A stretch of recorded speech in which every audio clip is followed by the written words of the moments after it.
Question paper Education Subject 2023. So the first question of this session is triangulation is a method used in only in quantitative method, only in qualitative method, both qualitative and quantitative, very exceptional research. So the answer of this question is option C, that is qualitative and quantitative research. देखिए triangulation एक बहुत ही important question research में जो कि आज का date में वाइडली यूज हो रहा है। तो क्वेश्चन हमारा ये है कि ट्रायंगुलेशन जो मेथड है ये किस तरह कौन सा रिसर्च में यूज होता है, क्वालिटेटिव या क्वांटिटेटिव। कि देखिए ये ट्रायंगुलेशन जो है वो क्वालिटेटिव एंड क्वांटिटेटिव दोनों रिसर्च में यूज होता है।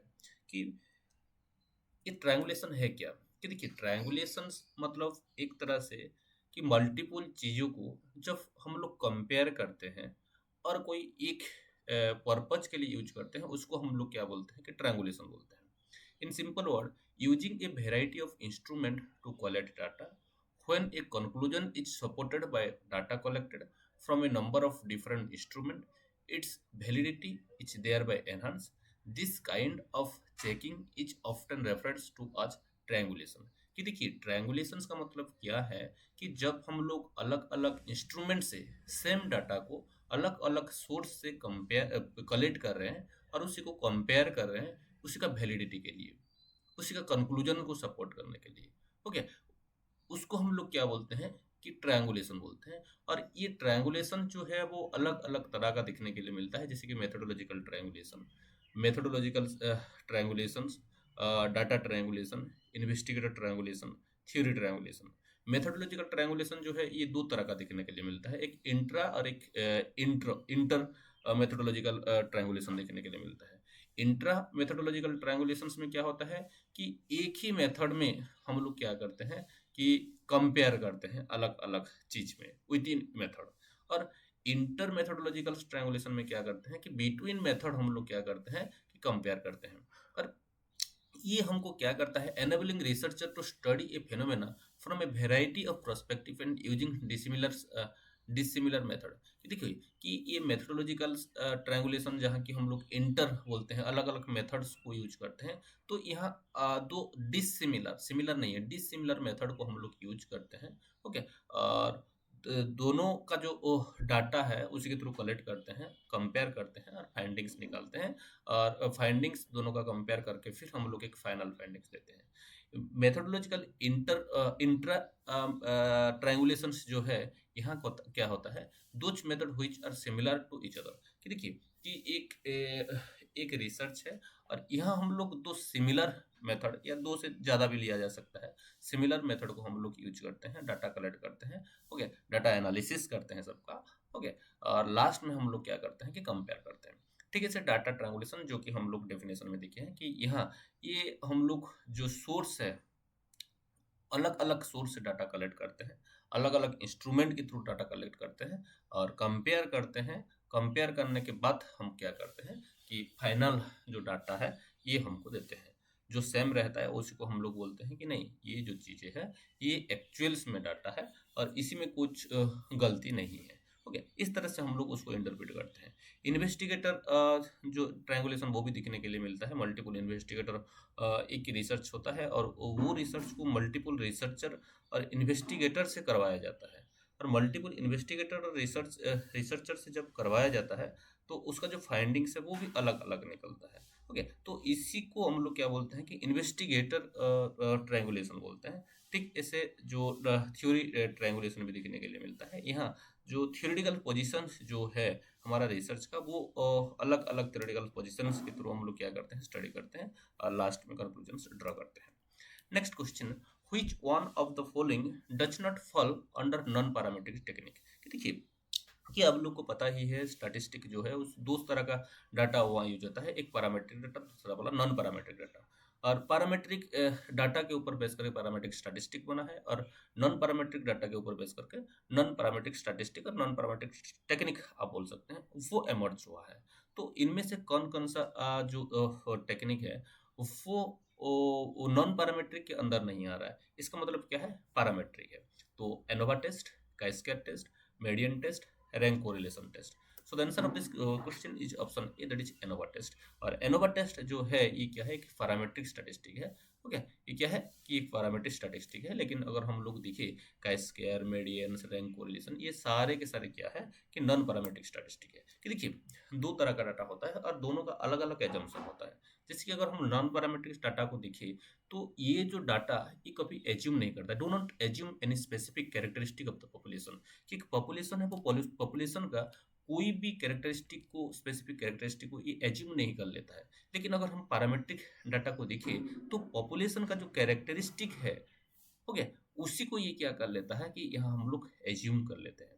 नॉन पैरामीट्रिक डाटा में क्या होता है कि जो पॉपुलेशन है, वो पैरामीटर का जो पॉपुलेशन है वो अननोन रहता है। ओके, क्या रहता है, अननोन रहता है। और उसी के साथ साथ नॉन पैरामीट्रिक डाटा जो होता है ये एनपीसी, जो नंबर प्रोबेबिलिटी कर्व है, उसी को फॉलो नहीं करता है और उसी में ये फॉल नहीं करता है। लेकिन पैरामीट्रिक डाटा को अगर हम देखें तो यहाँ जो डाटा होता है वो एनपीसी में फॉल करता है। अगर कोई डाटा एनपीसी फॉल नहीं कर रहा है तो उसी को हम लोग नॉन पैरामीट्रिक डाटा नहीं बोल सकते, नॉन पैरामीट्रिक ही बोलते हैं उसको। ओके, अगर अगर हम लोग देखें वो सारे के सारे डाटा जो कि नॉमिनल स्केल में रहता है और ऑर्डिनल स्केल में रहता है, उसको हम लोग क्या बोलते हैं कि नॉन पैरामीट्रिक डाटा बोलते हैं। ओके, ठीक ऐसे इंटरवल और रेशियो स्केल में जो डाटा रहता है वो सबको हम लोग कहाँ रखते हैं, पैरामीट्रिक डाटा के अंदर डालते हैं। हाँ, यहाँ एक बायसनेस देखने के लिए मिलता है, कोई इंटरवल और रेशियो स्केल में डाटा रहता है लेकिन वो स्क्यूड होकर रहता है, मतलब एक एनपीसी में फॉल नहीं करता है। ओके, एनपीसी वो नॉर्मली डिस्ट्रीब्यूटेड नहीं होता है। उस तरह का टाइम में हम वो डाटा को भी पैरामीट्रिक डाटा नहीं बोल सकते और उसी के ऊपर भी पैरामीट्रिक टेक्निक और पैरामीट्रिक स्टैटिस्टिक यूज नहीं कर सकते। लेकिन उसी को छोड़कर हर चीज, हर डाटा अगर इंटरवल और रेशियो स्केल में है तो उसी को हम लोग उसी के ऊपर क्या यूज कर सकते हैं, parametric statistic, parametric technique use कर सकते हैं। ठीक ऐसे जो नॉन पैरामीट्रिक डाटा है वो क्वेश्चनियर और सर्वे के थ्रू हम लोग ज़्यादातर कलेक्ट करते हैं। लेकिन इन्फेरेंशियल स्टैटिस्टिक में जो यूज होता है वो भी क्या करता है कि डिफरेंट डिफरेंट एक्सपेरिमेंट और टेस्ट स्कोर को लेकर हम लोग यूज करते हैं। और can be analysed using non parametric statistic. हाँ, अगर नॉन पैरामीट्रिक डाटा है तो वहाँ हम लोग नॉन पैरामीट्रिक स्टैटिस्टिक ही यूज करेंगे। और अगर पैरामीट्रिक स्टैटिस्टिक है तो पैरामीट्रिक डाटा है तो पैरामीट्रिक स्टैटिस्टिक और इन्फेरेंशियल स्टैटिस्टिक हम लोग क्या करते हैं कि यूज करते हैं। और इसी का जो रिजल्ट होता है उसको हम लोग क्या करते हैं कि जनरलाइज कर सकते हैं। अगर हम देखिए कंपेयर करें पैरामीट्रिक और नॉन पैरामीट्रिक को, तो नॉन पैरामीट्रिक से पैरामीट्रिक जो डाटा है, पैरामीट्रिक स्टैटिस्टिक जो है वो थोड़ा ज़्यादा ही पावरफुल रहता है। अगर हम डिफरेंसेस देखिए, parametric statistic should not be afraid non parametric data. कि पैरामीट्रिक स्टैटिस्टिक को हम लोग कभी भी नॉन पैरामीट्रिक डाटा के ऊपर यूज नहीं कर सकते। लेकिन non parametric test can be applied to parametric data. लेकिन पैरामीट्रिक नॉन पैरामीट्रिक डाटा अगर है तो उसी को हम और क्या कर सकते हैं, पैरामीट्रिक डाटा अगर है उसके ऊपर हम लोग नॉन पैरामीट्रिक टेस्ट और नॉन पैरामीट्रिक स्टैटिस्टिक यूज करते हैं if the data are skewed और नॉट नॉर्मली डिस्ट्रीब्यूटेड। देखिए जो मैं पहले से बोल चुका हूँ कि एक पैरामीट्रिक डाटा है लेकिन वो जो डाटा है वो एनपीसी में फॉल नहीं कर रहा है। ओके, अगर नहीं फॉल कर रहा है तो उसी को हम लोग क्या उसी के ऊपर हम लोग क्या करते हैं कि वो पैरामीट्रिक डाटा होने के बावजूद भी हम उसके ऊपर नॉन पैरामीट्रिक स्टैटिस्टिक ही यूज करते हैं। The choice of statistical test depend on type of data and its distribution. और जो चॉइस होता है स्टैटिस्टिकल टेस्ट का वो डिपेंड करता है कि वो हम लोग किस तरह का डाटा को यूज कर रहे हैं, किस टाइप का डाटा को यूज कर रहे हैं और उसका डिस्ट्रीब्यूशन क्या है उसी के ऊपर डिपेंड करता है। Parametric test, non parametric test को अगर हम देखिए तो पैरामीट्रिक टेस्ट एक बहुत ही इम्पोर्टेंट और पावरफुल टेक्निक होता है। और हम जैसे कि हम लोग डिस्कशन कर चुके हैं, यहाँ जो पॉपुलेशन पैरामीटर नोन रहता है, यहाँ पॉपुलेशन पैरामीटर नोन रहता है, ये सब कुछ हम लोग डिस्कस कर चुके हैं।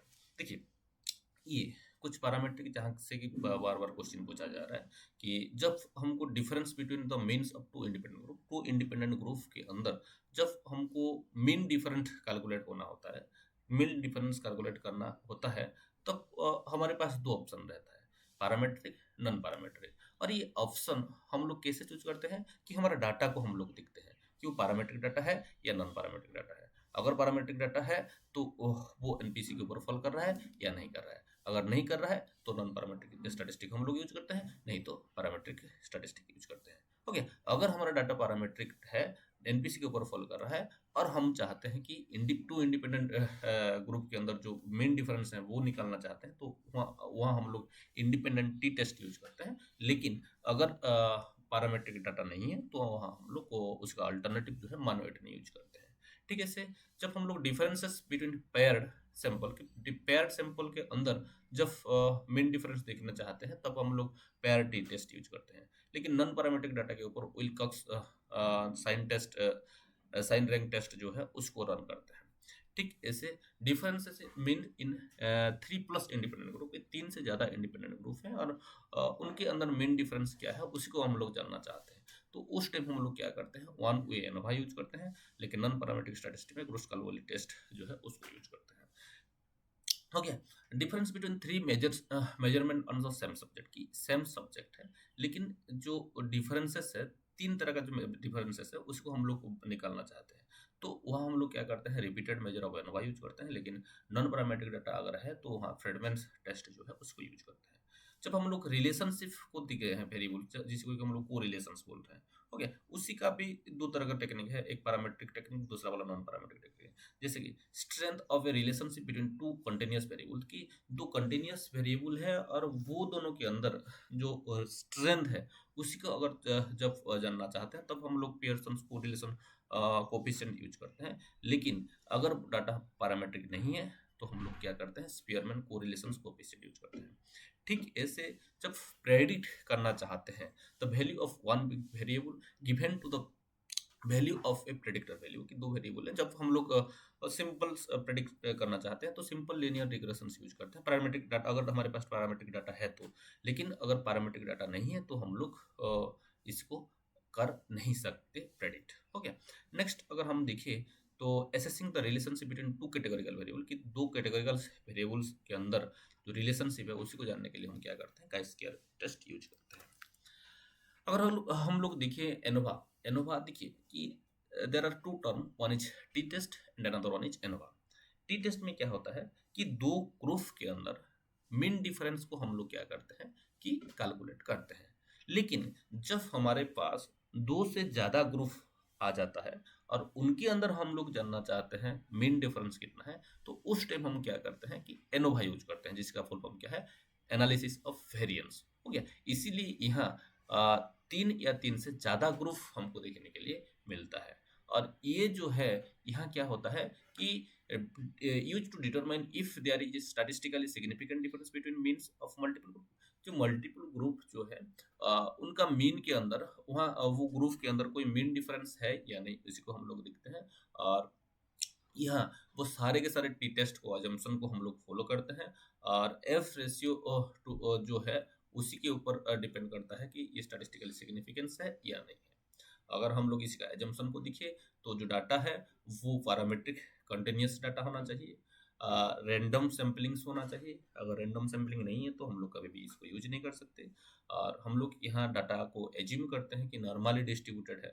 ओके, और कई बार हम लोग पहले से इसको रन करने से पहले ही हम लोग क्या करते हैं कि दिखते हैं कि हमारा डाटा नॉर्मली डिस्ट्रीब्यूटेड है या नहीं। उसके बाद होमोजेनिटी ऑफ वेरिएंस है या नहीं, उसको हम लोग दिखते हैं। अगर होमोजेनिटी ऑफ वेरिएंस नहीं है तो हम लोग एनोवा यूज नहीं कर सकते, और इसके लिए हम लोग लेवेंस, ब्रॉन्स, हो गया, वेल्स, ये सब कुछ टेस्ट को हमको यूज करना पड़ता है। और अगर एनोवा को देखिए तो यहाँ तीन तरह का एनोवा दिखने के लिए ज्यादातर मिलता है, एक वन वे, टू वे और मल्टी एनालिसिस वेरिएंस, जिसको मैनकोवा भी बोलते हैं। वन वे एनोवा में हम लोग क्या कर रहे हैं कि compare mean across one independent variable, की एक इंडिपेंडेंट वेरिएबल है और वहां हम लोग क्या कर रहे हैं कि जो मीन स्कोर है उसी को मल्टीपल ग्रुप के अंदर क्या कर रहे हैं कि उसको कंपेयर कर रहे हैं। टू ये एनोवा में क्या होता है कि टू इंडिपेंडेंट वेरिएबल रहता है, और टू इंडिपेंडेंट वेरिएबल रहता है और वन डिपेंडेंट वेरिएबल, और यहाँ एक डिपेंडेंट वेरिएबल रहता है। मल्टीपल एनालिसिस वेरिएंस में क्या होता है, extend ANOVA to multiple dependent variable. Okay, और यहाँ जब मैनकोवा आ जाता है तो यहाँ डिपेंडेंट वेरिएबल जो है वो मल्टीपल बन जाता है। हो गया, दो या दो से ज्यादा जब बन जाता है तब हम लोग क्या करते हैं, मैनकोवा यूज करते हैं। हो गया, अगर की कॉन्सेप्ट को देखिए तो with in group variance, between group variance, F ratio, ये तीन चीज जो है वो बहुत ही इंपॉर्टेंट है। अगर हम देखें तो विद इन ग्रुप वेरिएंस इसका मतलब क्या है, measures how individual score deviate from there group, कि विद इन, आप समझिए, विद इन और बिटवीन। ओके, विद इन मतलब क्या है कि ग्रुप के अंदर क्या डिफरेंस है। ओके, इंडिविजुअल स्कोर के अंदर क्या डिफरेंस है, उसी को हम जब देखते हैं तो विद इन ग्रुप डिफरेंस बोलते हैं, विद इन ग्रुप वेरिएशन बोलते हैं। लेकिन ग्रुप ग्रुप के अंदर जब हम लोग वेरिएशंस दिखते हैं तो उसको हम लोग क्या बोलते हैं, बिटवीन ग्रुप वेरिएंस बोलते हैं। एफ रेशियो का बात करें तो हम लोग क्या करते हैं, compare this variation to determine statistical significance, की ये बिटवीन और within group difference variation जो है उसको हम लोग कंपेयर करते हैं और हम लोग एफ रेशियो को ड्रॉ करते हैं। एनालिसिस ऑफ वेरिएंस को अगर हम देखें तो यहाँ पोस्ट ऑफ एनालिसिस यूज होता है, कि जो डिफरेंसेस है उसी को आइडेंटिफाई करने के लिए हम लोग पोस्ट ऑफ एनालिसिस यूज करते हैं।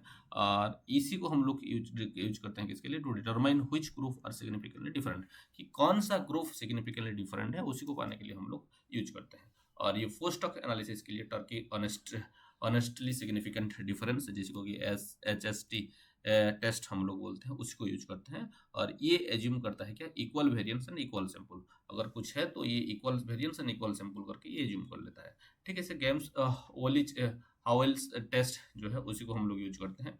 और उसके साथ साथ बनफेरिनी एंड जो स्कोफे टेस्ट जो है उसको भी हम लोग यूज करते हैं ये पोस्ट ऑफ एनालिसिस के लिए। अगर मल्टीपल एनालिसिस ऑफ वेरिएंस को बात करें, जिसको कि हम लोग डिस्कशन कर चुके हैं, is to examine the effect of one categorical independent variable on two or more continuous variable, कि जब हम लोग एक कैटेगोरिकल इंडिपेंडेंट वेरिएबल और multiple or two or more continuous variables, continuous dependent variables में क्या किस तरह का डिफरेंस है जब हम लोग जानना चाहते हैं, तब हम लोग मैनकोबा यूज करते हैं। ओके, जैसे कि हम लोग मेल एंड फीमेल्स जो है उनका उसका जो कंपैरिजन, जब उनका आईक्यू और उनका जो वर्क एथिक्स है उसके साथ कंपेयर करते हैं, तो उसको उस टाइम हम लोग एनोवा यूज नहीं करते हैं, मैनकोबा यूज करते हैं। ओके, तो नेक्स्ट क्वेश्चन जो है, पॉजिटिव स्क्यूनेस अगर when the peak of the curve is to right, is at the centre, is to the left, is not there. So the answer of this question is option C, that is to the left. देखिए कि ये जो है ये NPC का question है, और NPC से क्या होता है कि अगर हम इसका हम प्रॉपर्टी को देखिए तो एनपीसी जो है वो बेल शेप रहता है और एक सिमेट्रिकल रहता है। ओके, इसीलिए हम लोग इसको बेल शेप और बेल कर्व भी बोला जाता है, सिमेट्रिकल कर्व भी बोला जाता है। और ये इसका जो टेल है वो क्या करता है कि एक इन्फिनेटली क्या करता है कि एक्सटेंड रहता है, लेकिन कभी भी वो जो एक्स एक्सिस है, हो गया, एक्सिस जो है उसी को टच नहीं करता। ओके, इन्फिनाइटली वो क्या होता है, एक्सटेंड रहता है, लेकिन वो कभी भी जो एक्सिस है उसी के ऊपर टच नहीं करता। अगर हम लोग देखिए टोटल एरिया क्या है एक एनपीसी का, तो वो 1 है। और यहाँ जो मीन होता है वो डिटरमाइन करता है कि वो मतलब एक एनपीसी है और उसी का जो हाइट है, पीक है, हो गया, वो पीक क्या डिटरमाइन करता है कि वो डिस्ट्रीब्यूशन का मीन को वो डिफरेंस मीन को वो आइडेंटिफाई करता है।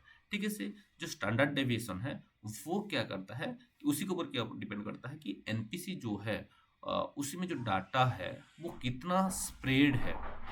ओके, कितना स्प्रेड है उसी वो क्या करता है कि हमारा एसटी डिफाइन करता है, और उसके साथ साथ जो टेल है वो कितना थिक है। ओके, वो किसके ऊपर डिपेंड करता है कि स्टैंडर्ड डेविएशन के ऊपर डिपेंड करता है। ठीक ऐसे इफेक्ट ऑफ मीन चेंजेस, अगर हम इफेक्ट ऑफ मीन चेंजेस को देखिए, shift the curve left to right, left और right without changing its shapes, कि जब हम हमारा जो curve left to right change होता है, ओके, लेफ्ट और राइट में चेंज होता है, उसका सेफ को चेंज बिना चेंज किए, तो उसको हम लोग क्या बोलते हैं कि मीन ऑफ इफेक्ट और इफेक्ट ऑफ मीन चेंजेस, कि जब कोई डिस्ट्रीब्यूशन का मीन चेंज हो जाता है तब उसी का जो सेफ चेंज बिना सेफ चेंज ना हुई क्या होता है कि लेफ्ट और राइट की तरफ जो शिफ्ट है वो देखने के लिए मिलता है। अगर हम लोग स्टैंडर्ड डेविएशन का इफेक्ट को देखिए, उसका चेंजेस का इफेक्ट को, जब स्टैंडर्ड डेविएशन बड़ा रहता है तब जो हमारा कर्व है वो थिकर रहता है, फ्लैट रहता है, और उसके साथ साथ थिक रहता है उसका ट्रेल।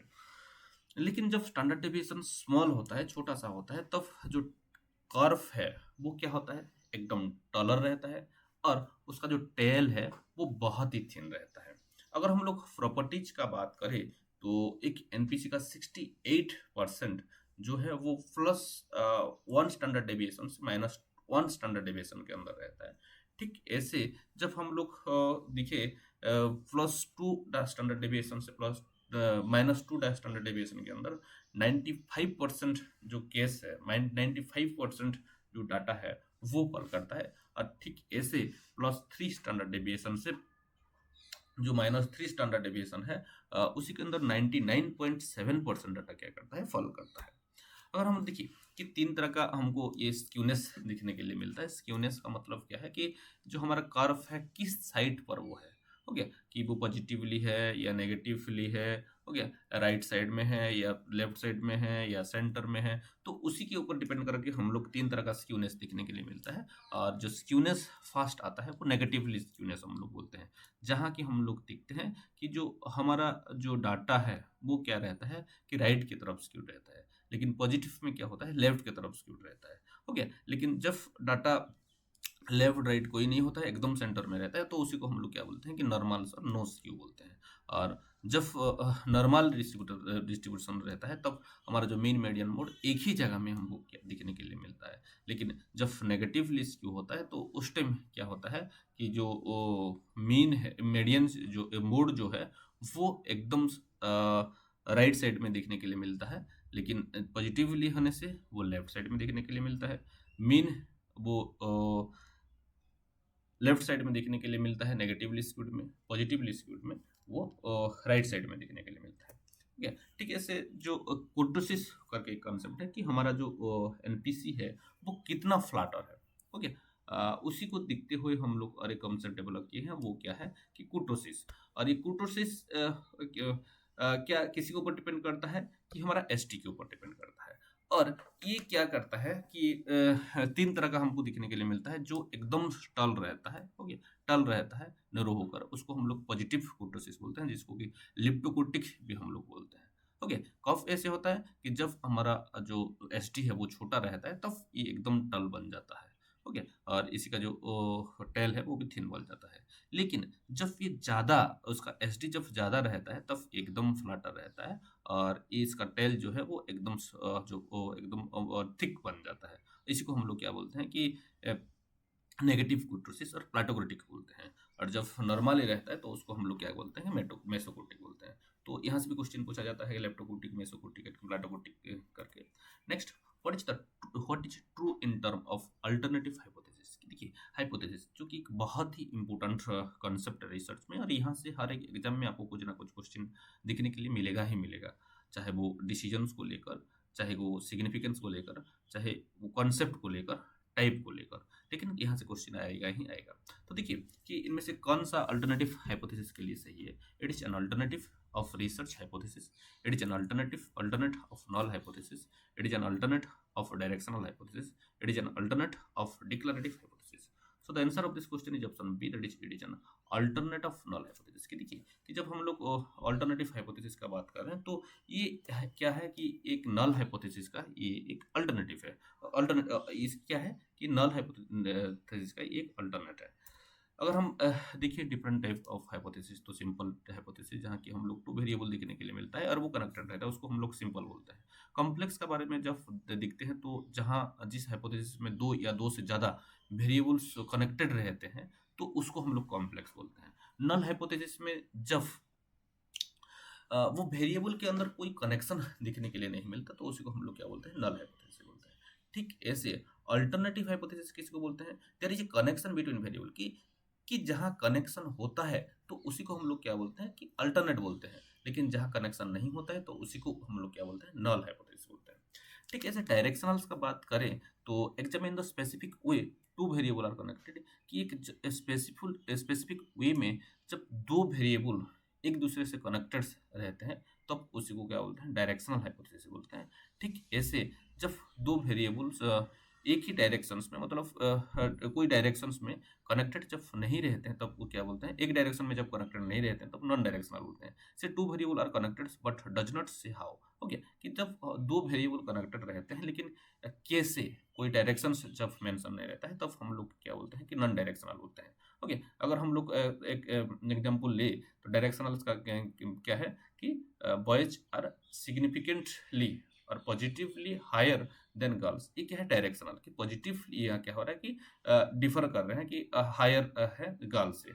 नॉन डायरेक्शनल्स का बात, हाइपोथेसिस का जब बात कर रहे हैं क्या है कि जब boys are higher than girls की और सिग्निफिकेंटली डिफरेंट फ्रॉम गर्ल्स, की जब हम लोग बॉयज जो है वो गर्ल्स से सिग्निफिकेंटली डिफर कर रहे हैं, ऐसे बोल रहे हैं, मतलब डिफरेंस है लेकिन कैसे है, ओके वो पॉजिटिवली है या नेगेटिवली है। जब हम लोग कुछ डिफाइन नहीं कर रहे हैं तो उसी को हम लोग क्या बोलते हैं, नॉन डायरेक्शनल हाइपोथेसिस बोलते हैं। Experimental mortality effect, okay mortality effect ये ज़्यादातर हम लोग एक्सपेरिमेंटल रिसर्च में देखने के लिए मिलता है।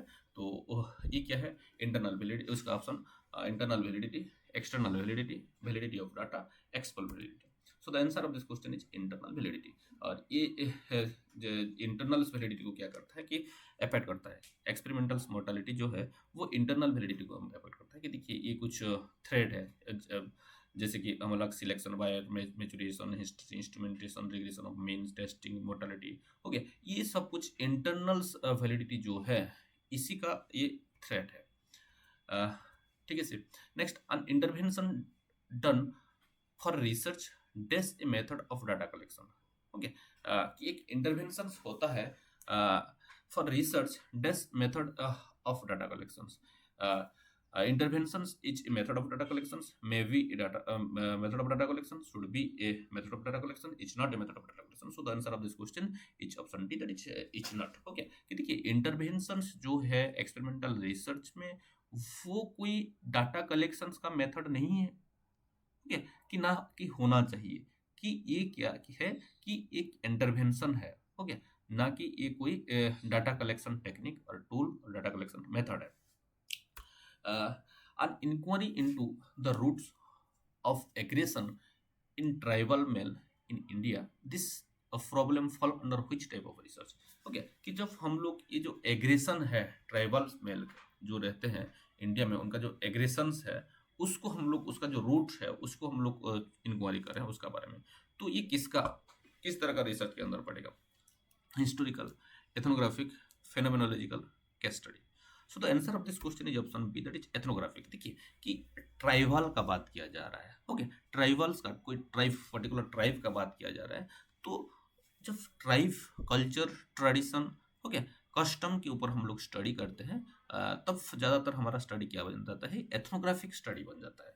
तो ये जो स्टडी है ये भी एक क्या है, एथनोग्राफिक स्टडी है। देखिए हिस्टोरिकल रिसर्च क्या है कि हिस्टोरिकल रिसर्च जो है वो एक्सपेरिमेंटल रिसर्च से कंप्लीटली अलग है, ओके कंप्लीटली अलग है, क्योंकि हिस्टोरिकल रिसर्च में क्या ऑलरेडी हुआ है उसी को हम लोग देखते हैं। लेकिन एक्सपेरिमेंटल रिसर्च का जब बात करते हैं तब यहाँ हम क्या करते हैं कि इंटरवेंशन प्रोवाइड करते हैं, क्या इंटरवेंशन प्रोवाइड करते हैं। यहाँ जो इंडिपेंडेंट वेरिएबल है उसका मैनिपुलेशन हम लोग करते हैं, और वो मैनिपुलेशंस का इफेक्ट क्या है, ओके वो मैनिपुलेशंस का इफेक्ट क्या है, उसी को हम लोग एक्सपेरिमेंटल रिसर्च में देखते हैं, ओके। लेकिन हिस्टोरिकल रिसर्च प्राइमरीली किसी के ऊपर फोकस करता है, जो पास्ट इवेंट के ऊपर फोकस करता है, पास्ट एक्शंस के ऊपर फोकस करता है, और उसके साथ साथ उसका जो कजेस है उसी के ऊपर फोकस करता है। Data collection method includes analysing documentation, document examining relic and interviewing individual who experience the period. कि देखिए डाटा कलेक्शन मेथड ज़्यादातर के एक्सपेरिमेंट हिस्टोरिकल रिसर्च में क्या होता है कि जो डॉक्यूमेंट है, हिस्टोरिकल डॉक्यूमेंट जो है उसी को एनालाइज करना, उसके साथ साथ जो बचा कुचा है रिलीज जो है ओ ओके वो उसी को हम क्या करना, एग्जामिन करना, और जो एक्सपीरियंस किए हैं वो पीरियड को उसी को इंटरव्यू करवाना, ओके ये सब क्या है कि डाटा कलेक्शन मेथड है हिस्टोरिकल रिसर्च में। The goal is to reconstruct historical event as accurately as possible, okay कि ये जो गोल है हिस्टोरिकल रिसर्च का वो क्या है कि जो हमारा हिस्टोरिकल इवेंट है उसको रिकंस्ट्रक्ट करना आज एक्यूरेटली एज पॉसिबल, कि जो हुआ है मतलब एक्यूरेटली उसको रिकंस्ट्रक्ट करना ही हिस्टोरिकल रिसर्च का मेन एम है। Through complete accuracy is impossible due to incomplete historical information. लेकिन हिस्टोरिकल रिसर्च में ये जो कंप्लीट मतलब कंप्लीट एक्यूरेसी हमको देखने के लिए नहीं मिलता। क्यों है कंप्लीट एक्यूरेसी हमको वो नहीं मिलता?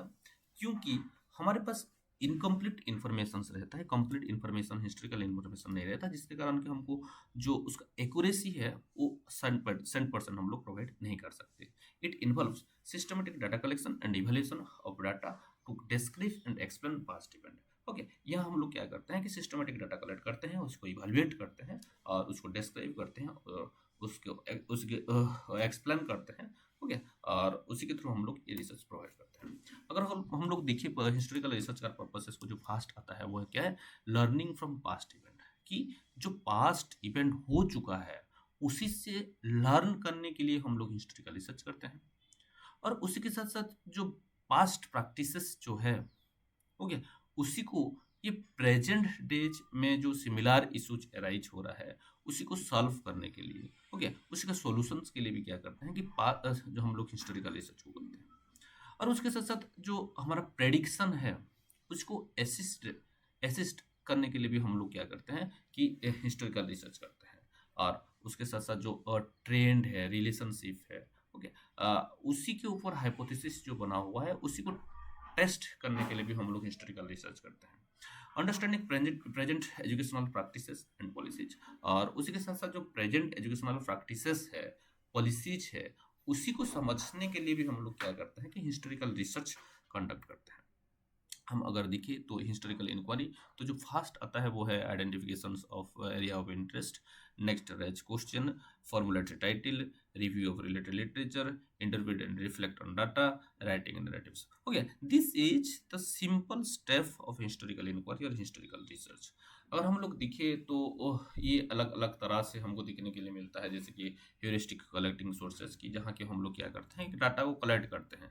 ओके, कि अलग अलग सोर्सेज है जैसे कि return document, object, oral sources. Okay, उसके बाद वेरिफिकेशंस करते हैं, और वेरिफिकेशंस का टाइप में दो तरह का हम लोग को क्रिटिसिज्म देखने के लिए मिलता है, और जहाँ से कि बार बार क्वेश्चन पूछा गया है, external validity, internal validity, external criticism, internal criticism. Okay, validity आ रहा है एक्सपेरिमेंटल रिसर्च में, क्रिटिसिज्म आ रहा है हिस्टोरिकल रिसर्च में, और ये चारों कॉन्सेप्ट से बहुत बार क्वेश्चन पूछा गया है। ओके, डाटा कलेक्शन करने के बाद हम लोग वेरिफिकेशन उसका बहुत करते हैं। ओके, उसका जो सोर्स है उसका क्रिटिसाइज करते हैं, कि वेरीफाई करते हैं कि कितना दूर तक सही है। एक्सटर्नल क्रिटिसिज्म का मतलब क्या है कि हम लोग ऑथेंटिसिटी को वेरीफाई करते हैं, ओरिजिनलिटी को वेरीफाई करते हैं, और उसके साथ साथ उसका जो इंटीग्रिटीनेस है वो सोर्स का, उसी को हम लोग देखते हैं। ठीक ऐसे इंटरनल क्रिटिसिज्म्स में हम लोग क्या करते हैं कि जो डाटा है वो फॉर्मल सोर्सेस से है या नहीं, ओके, और इनफॉर्मल है कि नहीं, ओके, उसका जो क्राइटेरिया है क्या है, ये सब चीज़ हम लोग क्या करते हैं कि इंटरनल क्रिटिसिज्म में देखते हैं। उसके बाद इंटरप्रिटेशंस करते हैं, और उसके बाद जो हिस्टोरियोग्राफी जो है, हमारा जो हिस्ट्री है उसको हम लोग लिखते हैं। नेक्स्ट, अगर ethnographic research, next type of research जो हमारा ऑप्शन में है वो है एथनोग्राफिक रिसर्च। आप लोग को पता ही है एथनोग्राफिक रिसर्च जो है एक बहुत ही कॉम्प्लेक्स रिसर्च मेथड। ओके, क्योंकि ये क्या करता है कि यहाँ हम लोग इस तरह का रिसर्च में क्या करते हैं, aim to provide a holistic understanding of a society, group, institution और सिचुएशन। कि यहाँ हम लोग क्या करते हैं कि एक होलिस्टिक अंडरस्टैंडिंग प्रोवाइड करते हैं कि कोई एक सोसाइटी के बारे में, ग्रुप के बारे में, इंस्टीट्यूशन के बारे में, सिचुएशन के बारे में, जिसके कारण कि ये बहुत ही कॉम्प्लेक्स बन जाता है। और ज़्यादातर ये एथनोग्राफिक रिसर्च जो होता है वो जो हमारा एवरीडे एक्सपीरियंस है उसी को डॉक्यूमेंट करने के ऊपर फोकस करता है। क्या, डॉक्यूमेंट करने के ऊपर फोकस करता है, और इसीलिए हम लोग ऑब्जर्वेशन, इंटरव्यू, इस तरह का टेक्निक को हम लोग यूज करते हैं। और ये जो रिसर्च है ये ज़्यादातर यूज होता है to in depth interviewing and continuous participant observation. Okay, कि यहाँ हम लोग इन डेप्थ इंटरव्यू प्रोवाइड करते हैं, इन डेप्थ इंटरव्यू लेते हैं, और कंटिन्यूसली हम लोग क्या करते हैं कि पार्टिसिपेंट जो है उनको ऑब्जर्व करते हैं। और यह researcher try to capture the whole picture of a community और सेटिंग। और एथनोग्राफिक रिसर्च में हम लोग, जैसे कि हम लोग पहले से ही डिस्कशन कर चुके हैं, होलिस्टिक अंडरस्टैंडिंग, कोई सोसाइटी, इंस्टीट्यूशन, ग्रुप और सिचुएशन के बारे में हम लोग क्या करते हैं कि ज्ञान करते हैं और हम लोग कलेक्ट करते हैं।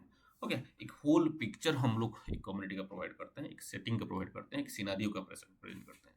नेक्स्ट, अगर हम लोग प्रोसेस का बात करें एथनोग्राफिक रिसर्च का, तो फास्ट जो आता है वो referred with in the community, कि जब हम लोग को एथनोग्राफिक रिसर्च करते हैं, पहले रिसर्चर को क्या करना पड़ता है कि एक रेपो बनाना पड़ता है, ओके, एक अच्छा रिलेशनशिप बनाना पड़ता है वो कम्युनिटी के अंदर। ऐसे बहुत सारे रिसर्चर हैं जो लोग की एथनोग्राफिक रिसर्च का नाम पर उनका जो लाइफ है उसको सेक्रीफाइस किए हैं। बहुत सारे ऐसे रिसर्चर हैं, रिसर्च करने का नाम पर वो लोग ट्राइबल्स, अलग अलग ट्राइब के अंदर गए हैं और वहाँ से वो लोग खुद रह गए हैं, वहाँ से आ नहीं पाए हैं, ओके। क्योंकि पहले यहाँ क्या करना पड़ता है कि रेपो बनाना पड़ता है, जो कि एक बहुत ही मुश्किल काम होता है। क्योंकि अलग अलग जो ट्राइब होते हैं, कल्चर ट्रेडिशन होता है, उनका जो लिविंग स्टाइल होता है, उनका जो लैंग्वेज होता है, हो गया, कस्टम कल्चर, वो एकदम हमसे डिफरेंस होता है, हो गया। और जब उस तरह का कोई सिचुएशन में हमको जाना पड़ रहा है, रेपो बनाना पड़ रहा है, तो ये एक रिसर्चर के लिए बहुत ही मुश्किल हो जाता है। Learn to observe without influencing people's natural behaviour. और उसके साथ साथ हम लोग यहाँ लर्न करते हैं कि क्या करने के लिए, टू ऑब्जर्व, कि जो लोगों का खुद का जो रिसर्चर का जो नेचुरल बिहेवियर है, वो कैसे ऑब्जर्व को ऑब्जर्वेशन को इफेक्ट ना करे, इन्फ्लुएंस ना करे, उसी को हम लोग यहाँ रिसर्चर को लर्न करना पड़ता है। अगर हमारा खुद का जो नेचुरल बिहेवियर है वो अगर इन्फ्लुएंस कर रहा है, तो यहाँ दिक्कत आता है। तो इसके लिए पहले हमको लर्न करना पड़ता है रिसर्चर को कि कैसे, कि जो नेचुरल बिहेवियर है उसी को हम लोग को इन्फ्लुएंस, उसी से इन्फ्लुएंस हुए बिना कैसे हम लोग ऑब्जर्व करें। Okay, next, periodically step back from emergence to analyse and interpret finding. और उसके साथ साथ पीरियडिकली क्या होता है कि आना पड़ता है, वो डाटा जो कलेक्ट किया गया है उसको एनालाइज करना पड़ता है, उसको इंटरप्रेट करना पड़ता है और फाइंडिंग ड्रा करना पड़ता है। Understanding cultural norm, humour and interactions authentically. Next, अगर की कंपोनेंट को देखिए तो डिटेल्स डिस्क्रिप्शंस यहाँ देखने के लिए मिलता है। एनालिसिस जो रहता है बहुत कॉम्प्लेक्स रहता है। इंटरप्रिटेशन जो रहता है वो भी एकदम होली होता है। Unique value of ethnographic research, कुछ यूनिक वैल्यू हमको देखने के लिए मिलता है, जैसे कि reveals nuances and subtleties that other methodology overlook. कि देखिए कुछ ऐसे चीज है जो कि अलग जो मेथड है, रिसर्च मेथड है, वहाँ हमको देखने के लिए मिलता है। प्रोवाइड रियल वर्ल्ड ऑब्जर्वेशंस, की यहाँ हमको एक रियल वर्ल्ड ऑब्जर्वेशंस देखने के लिए मिलता है। Capture contradictions between expected social norm and actual behaviour. और यहाँ जो एक्सपेक्टेड सोशल नॉर्म है, एक्चुअल बिहेवियर है, वहाँ एक तरह से हमको कॉन्ट्राडिक्शंस देखने के लिए मिलता है।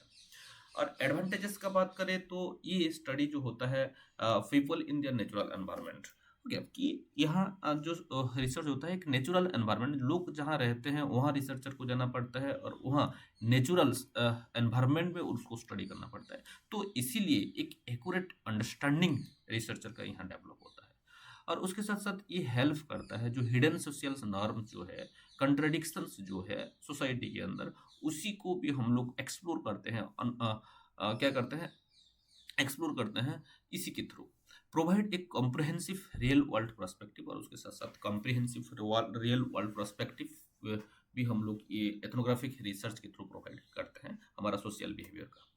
एथनोग्राफिक रिसर्च जो है यहाँ को इसी को अगर हम देखिए, कल्चर्स जो है एक बहुत ही इम्पोर्टेंट कॉन्सेप्ट है, एथनोग्राफिक कॉन्सेप्ट है। इसका मतलब क्या है, define as either observable behaviour, custom and way of life, और आज ideas, belief and knowledge of a group, की एक ग्रुप है, उनका बिहेवियर, उनका कस्टम, उनका वे ऑफ लाइफ, उनका आइडियाज, आइडियल्स, बिलीफ, नॉलेज, हो गया, ये सब कुछ क्या है कि उसका वो सोशल ग्रुप का कल्चर है, ओके।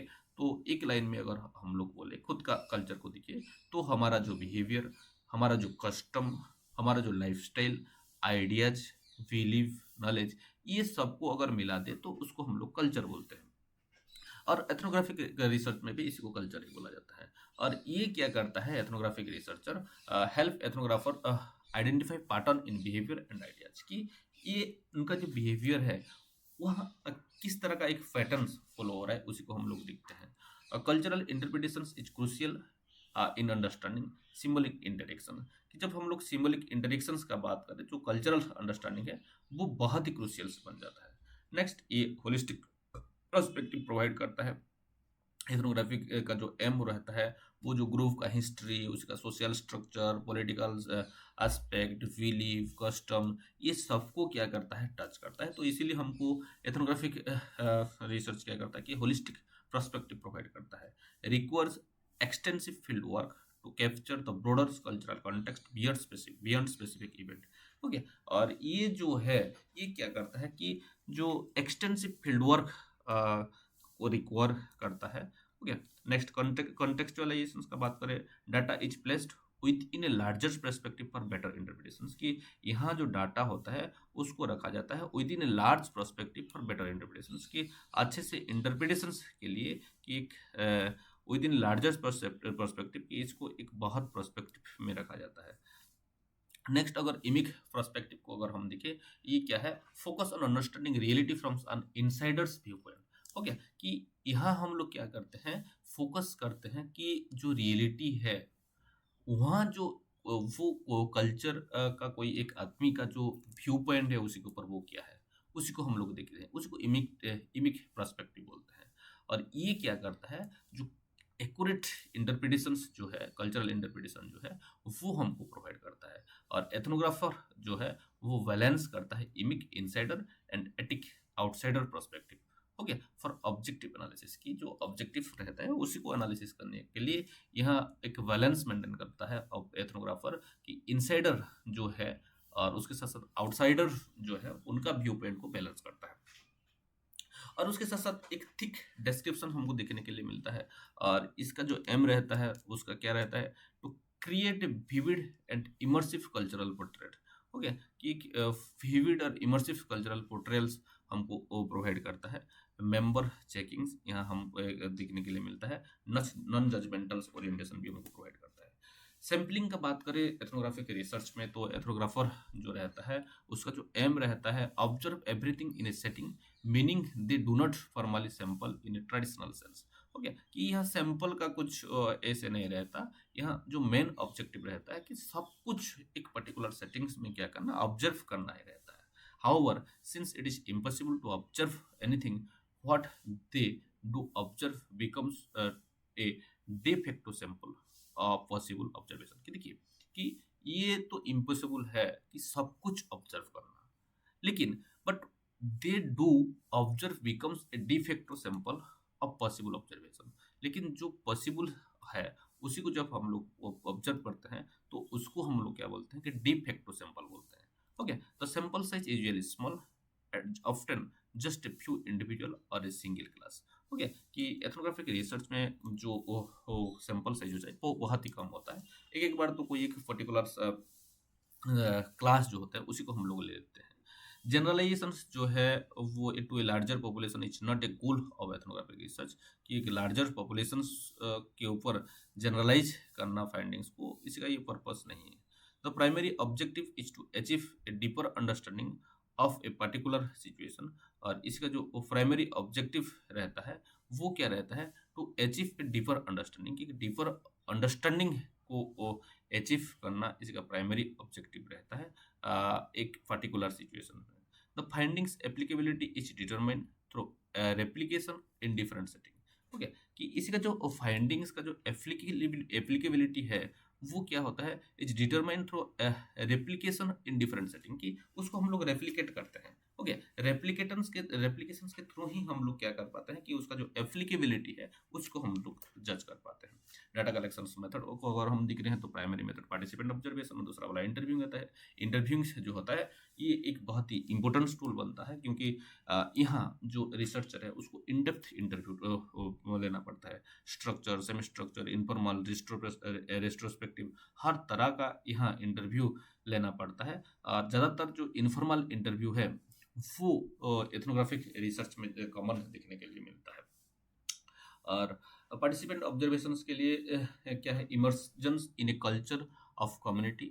हो गया, और एकदम इमर्ज हो जाना पड़ता है यहाँ एक लंगर पीरियड्स ऑफ टाइम के लिए रिसर्चर को कोई पर्टिकुलर क्लास में। नेक्स्ट गोल को अगर हम लोग देखें, to provides details vivid portrayal how a group give meaning to its creativities, rich description हमको प्रोवाइड करने मिलता है। फील्ड नोट जो यूज होता है एथनोग्राफिक रिसर्च में, हो गया, तो इसके ऊपर अगर हम डिस्कशन करें तो ये ज़्यादा लेंथी बन जाएगा। Next, data analysis ethnographic research advantages. Next question, which of the following is an example of A reflective journal, कि इनमें से कौन सा एक एग्जांपल है रिफ्लेक्टिव जर्नल का? A journal maintained by student on a laboratory work, a journal on experiences of a long duration field work by student, a journal consisting of article written by student on their reflection of childhood, a journal which provides details about effort of teacher on students learning. So the answer of this question is option B, that is a journal on experience of a long duration field work by the student. Okay, जब हम लोग reflective journal का बात करें तो ये एक personal record है, जहाँ की कोई एक पर्टिकुलर इंडिविजुअल का जो थॉट है, एक्सपीरियंस है, इमोशन है, इंसाइट है, ओके, लर्निंग प्रोसेस में सब वो सबको क्या किया जाता है, डॉक्यूमेंटेशन किया जाता है, ओके, उसको डॉक्यूमेंट किया जाता है और ये इन्वॉल्व रहता है analysing this experience to gain deeper understanding, कि डीपर अंडरस्टैंडिंग को गेन करने के लिए ये बहुत ही हेल्पफुल होता है। और जो रिफ्लेक्टिव जर्नल होता है are often used in educational setting, कि इसको एजुकेशनल सेटिंग में ही ज़्यादातर यूज किया जाता है, but can also be applied in personal and professional context, लेकिन इसको पर्सनल और प्रोफेशनल में भी यूज किया जा सकता है, लेकिन हम लोग एजुकेशनल पर्पस में ज़्यादातर यूज करते हैं। Reflecting writing goes beyond mainly describing event, की रिफ्लेक्टिव राइटिंग का मतलब क्या है कि जब हम लोग डिस्क्राइब करते हैं कोई पर्टिकुलर इवेंट जो कि हमारे एक्सपीरियंस हम एक्सपीरियंस किए हैं, तो उसको हम लोग रिफ्लेक्टिव जर्नलिंग बोलते हैं।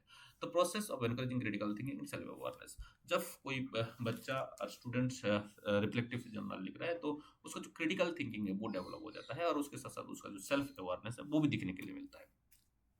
इन portfolio assessment student performance is assessed based on, कि जब हम लोग पोर्टफोलियो असेसमेंट का बात कर रहे हैं तो यहाँ जो स्टूडेंट का परफॉर्मेंस है उसको कैसे किया जाता है, असेस किया जाता है।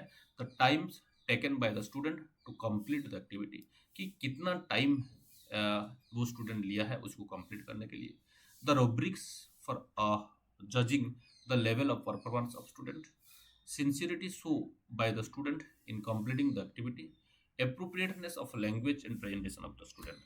So the answer of this question is the rubrics for judging the level of performance of the student. Okay, जो पोर्टफोलियो असेसमेंट होता है उसी को हम लोग पोर्टफोलियो का जो परफॉर्मेंस है उसी को कैसे असेस करते हैं कि हम लोग एक रूब्रिक्स बनाते हैं, रूब्रिक्स के साथ जो पोर्टफोलियो है उसी को हम लोग कंपेयर करते हैं और हम लोग रेटिंग करते हैं और उसी के थ्रू हम लोग उसको असेस करते हैं। पोर्टफोलियो असेसमेंट का बात करें तो एक alternative and comprehensive method of evaluation एक स्टूडेंट है, एक स्टूडेंट का जो लर्निंग प्रोसेस है, लर्निंग प्रोग्रेस है, लर्निंग अचीवमेंट है, स्किल है, ओके, उसी को इवैल्यूएट करने का एक तरीका है। Unlike traditional assessment such as standardised test और quiz, portfolio assessment provide more holistic view, हो गया, जैसे कि ये स्टैंडर्डाइज्ड टेस्ट, क्विज, पोर्टफोलियो ये क्या करता है कि एक होलिस्टिक व्यू प्रोवाइड करता है स्टूडेंट का जो एबिलिटी है, ओके, उसका किस तरह का ग्रोथ हुआ है उसके बारे में, डेवलपमेंट किस तरह से हुआ है उसके बारे में। नेक्स्ट क्वेश्चन को अगर हम देखिए, which of the following statement about A portfolio is not true, कि इनमें से कौन सा पोर्टफोलियो के बारे में सही नहीं है। Portfolio content the sample of work done by a student over a period of time.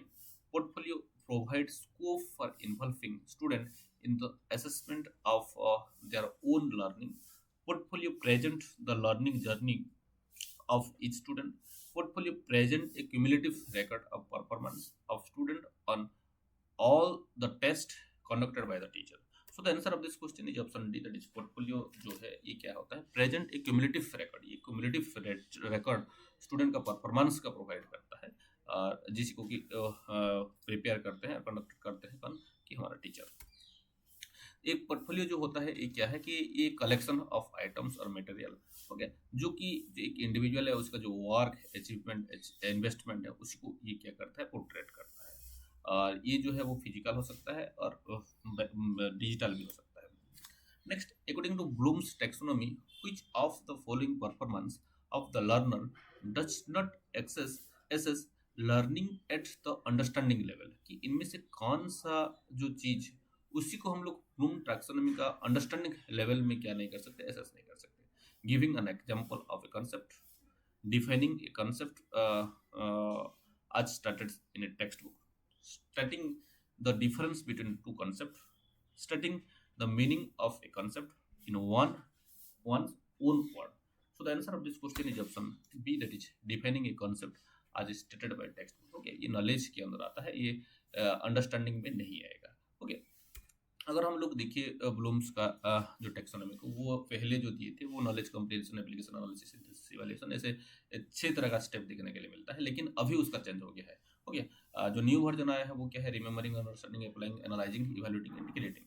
अगर यहाँ आप देखेंगे तो सब कुछ सेम मिलेगा. जो लास्ट दो जो स्टेप है जैसे सिंथेसिस, इवैल्यूएशन, वो चेंज हो गया है. सिंथेसिस जो है वो ऊपर चला गया है और इवैल्यूएशन जो है वो लास्ट सेकंड में चला आया है. नेक्स्ट अगर हम देखिए रिसीविंग, रेस्पॉन्डिंग, वैल्यूइंग, ये भी एक ब्लूम का जो टेक्सोनॉमी है उसी का एक पार्ट है. वो नॉलेज का ये है applications, receiving, responding, valuing, organising. और ये जो लास्ट है imitations, manipulations, precisions, articulation and neutralisation है. ठीक है. Which of the following statement about the difference between formative and summative assessment, कि इनमें से कौन सा स्टेटमेंट जो है वो डिफरेंशिएट कर पा रहा है, डिफरेंशिएट नहीं कर रहा है समेटिव और फॉर्मेटिव इवैल्यूएशन को. The monthly test is a formative test and annual test is a summative test. Formative test is assessment of learning and formative test is assessment of learning. Summative test is assessment for learning. A formative test can be used for diagnosis, whereas the decision of promoting a student to the next class is based on summative test. Formative assessment is done during teaching, but the summative assessment is done at the end of teaching.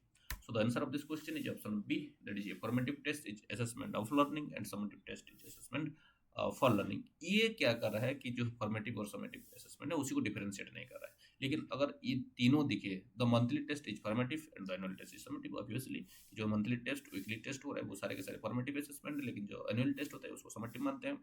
जो formative test होता है वो ज़्यादा करके हम लोग जो diagnosis करने के लिए, हम लोग डिसीजंस लेने के लिए हम क्या करते हैं, डायग्नोसिस करने के लिए हम लोग यूज करते हैं. लेकिन समेटिव टेस्ट किसके लिए यूज करते हैं, कि जो डिसीजन है कि बच्चा नेक्स्ट क्लास में जाएगा या नहीं, उसके लिए यूज किया जाता है. फॉर्मेटिव असेसमेंट जो है वो क्या होता है कि ड्यूरिंग द प्रोसेस उसको हमको दिखने के लिए मिलता है, लेकिन समेटिव असेसमेंट जो है वो at the end of teaching हमको दिखने के लिए मिलता है.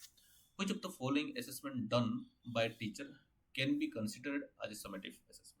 ओके, इनमें से कौन सा जो एक्टिविटी टीचर का वो समेटिव असेसमेंट हमको बोलते हैं. Question asked by a teacher during a class, unit test administered after teaching a unit, an assignment given to student for discussion in the next class, an oral quiz conducted to help student know how much they have learned of a topic. So the answer of this question is option B, that is unit test administered after teaching a unit. ये जो है क्या, इसको हम लोग क्या करते हैं, समेटिव असेसमेंट हम बोलते हैं. Next, in the context of stages of pedagogical analysis, which of the following is not a stage? Formulating objective in behavioral term, analyzing the learning need of student, conduct content analysis, selecting appropriate method and technique. So the answer of this question is option B, that is analyzing the learning need of student. ये जो है ये क्या है कि ये एक stage नहीं है हमारा पेडागोजिकल एनालिसिस का. In which assessment procedure a learner performance is not compared with another learner? Norm referenced, criterion referenced, formative assessment, summative assessment. So the answer of this question is option B, that is criterion reference. कि देखिए कि जब हम लोग norm reference का बात करते हैं तब जो नॉर्म, जो बच्चे का जो फियर होते हैं उनके साथ उनका जो परफॉर्मेंस है उसी को कंपेयर किया जाता है. लेकिन क्राइटेरियंस में क्या किया जाता है कि क्राइटेरिया रहता है, उसी के साथ उसका जो परफॉर्मेंस है उसी को कंपेयर किया जाता है. Which of the following is a presage product or criterions for evaluating teacher performance? Personal background of teacher in relation to the classroom's participation of student, martial status of the teacher in relation to the ambition of the student, educational qualification of the teacher in relation to the achievement of student, method used by the teacher and student achievement. So the answer of this question is option C, that is educational qualification of the teacher relation to the achievement of the student. Okay, इसी को देखकर हम लोग क्या करते हैं, teacher का जो परफॉर्मेंस है उसी को हम लोग देख सकते हैं. The situations in which learner applies their own insight to solve a problem is known as कि जब एक सिचुएशन जहाँ के लर्नर क्या करता है, अप्लाई करता है खुद का इंसाइट को एक प्रॉब्लम को सॉल्व करने के लिए, इसको क्या बोला जाता है? One path situation, two path situation, multi path situation, non path situation. So the answer of this question is non path situation. Choose the correct sequence of steps in the instructional design model developed by Henrich and Molenda.